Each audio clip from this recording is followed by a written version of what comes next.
Welcome back as we go through segment 7F. When last we left off, you had quite a bit of stitching to do.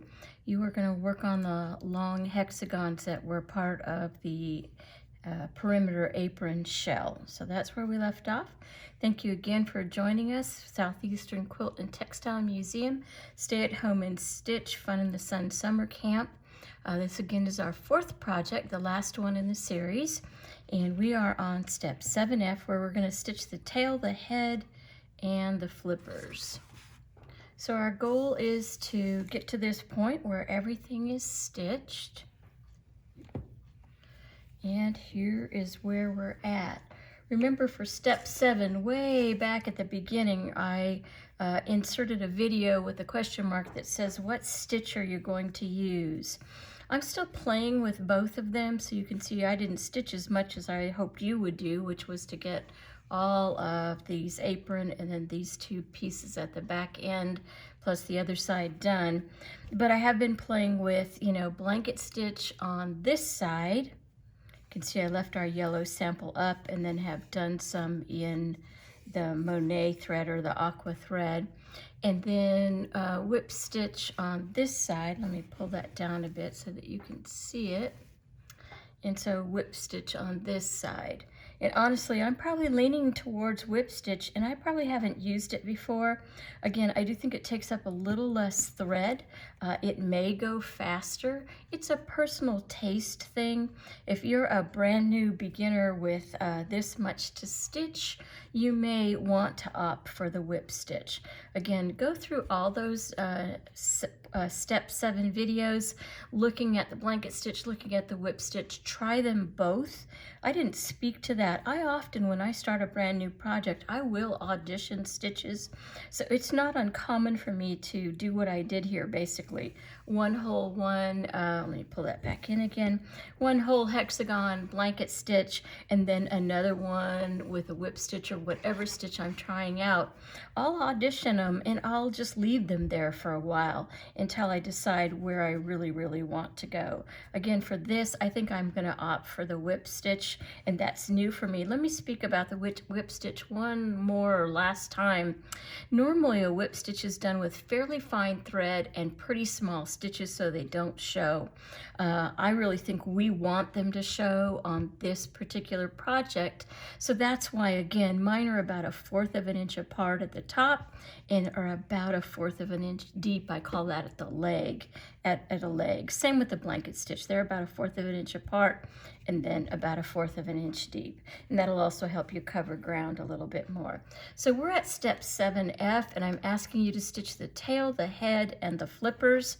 I went ahead and you can see I've got thread in 3 places, and that'll just help me move along. I did a little stitching, and then I wanted to do some with you.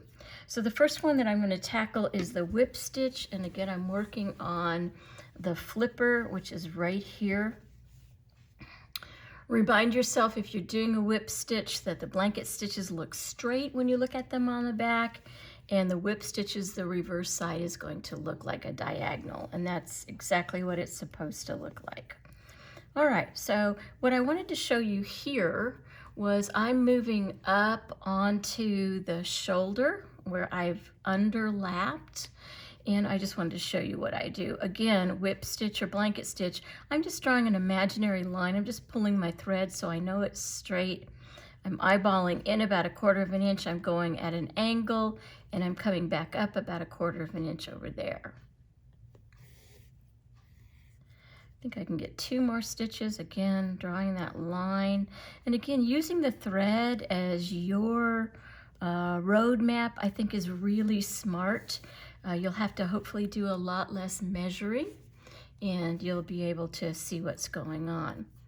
At this point, you have a couple of choices. You can certainly make some shorter whip stitches, just wool to cotton right here where I've got my thumb.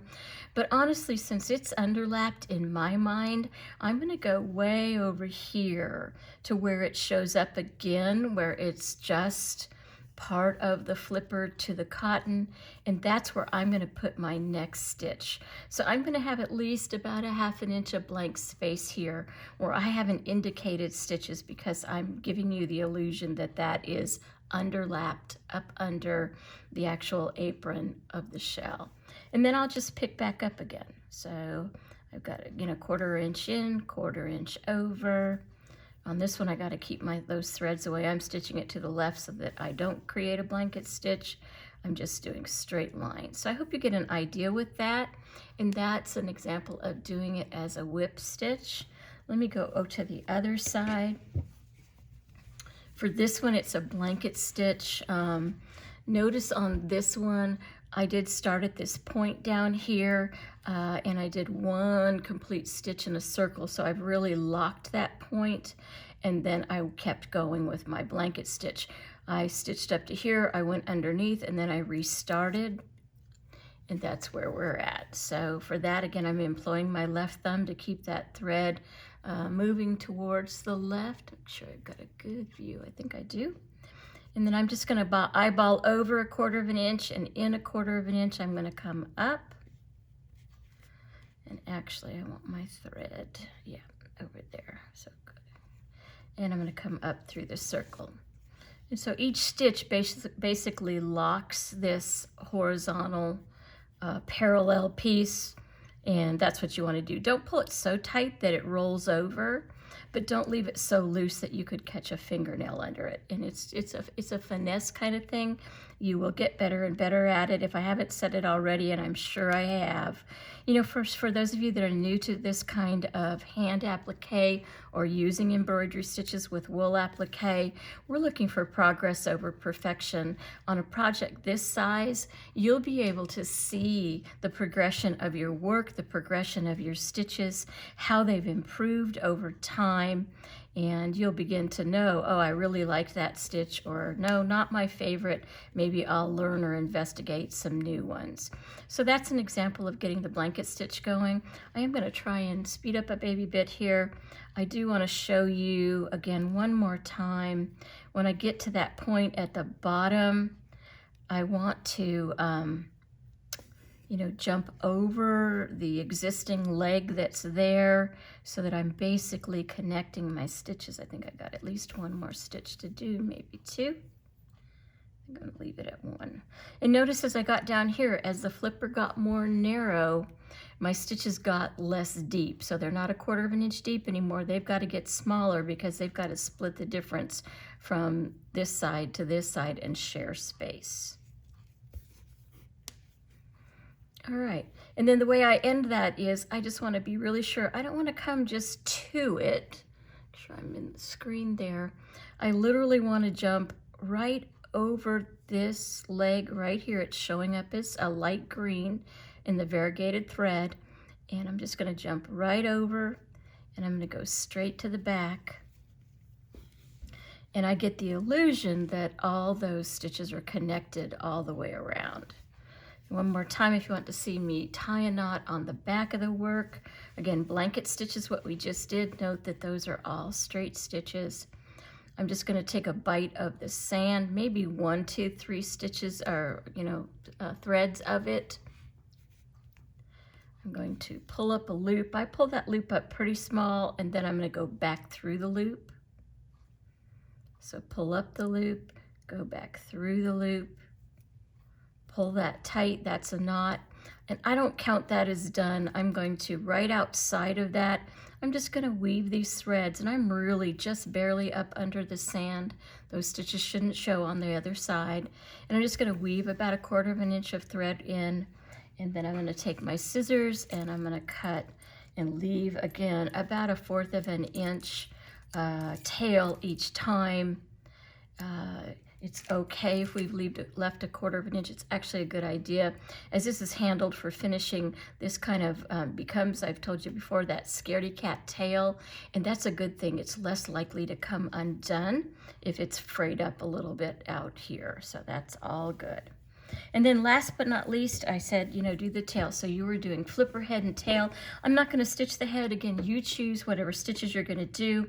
We know how to start at a point. We know how to go around and end back at a point. So I think you're going to be just fine stitching that on your own.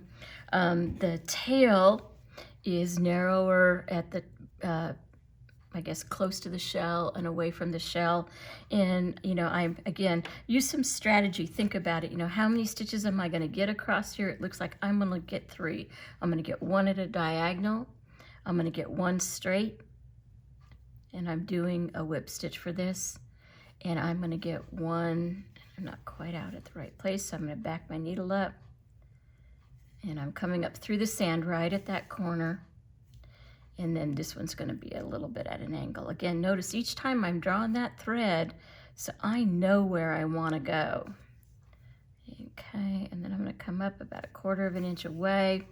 Note that on these points, and it's going to be the same way down here, you know, you're virtually going to have something that connects like a V in order to make sure that those stitches are not too far apart. And that's A-okay. Nothing wrong with that. I don't completely connect them, but I get them awful close. And then again, don't pull it so tight that you draw the edge of the wool up, but tight enough that your thread is laying flat. Make sure I'm in the field there.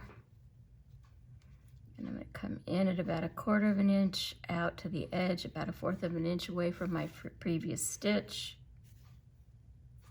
And just put that on repeat. And I'm going to just try to stitch a few more as fast as I can, because I do want to show you that point one more time. Now, some designers will say just leave the point hanging there. I'm going to say hanging in the wind. I'm going to suggest that's probably not a plan. I always want you to think about the textile works that you work on. And I know that you've made it and you're going to be extremely careful with it, probably even more careful than you need to be. But the reality is these outlive us. They should outlive us. And then I need you at that point to speak to the lowest common denominator. What that means is you need to speak with your textiles, how you made them and how they're going to last, to somebody who has no idea that, you know, how to care for it. And I will tell you, if I haven't said this already, that these are extremely stable projects. At the very end, I believe it's about step 9, we're going to steam press it again to set all those seams. But once this is finished, whether you make it a rug, a quilt block hanging, insert it in a quilt, a sign, whatever you do with it, once you've done that, honestly, with wool applique, because it's all been pre-washed, you can literally wash it like you wash your towels. Wash and dry just like you do your towels. You may need to press it a little bit to get it to go flat, especially if you like this one where we've used cotton with it.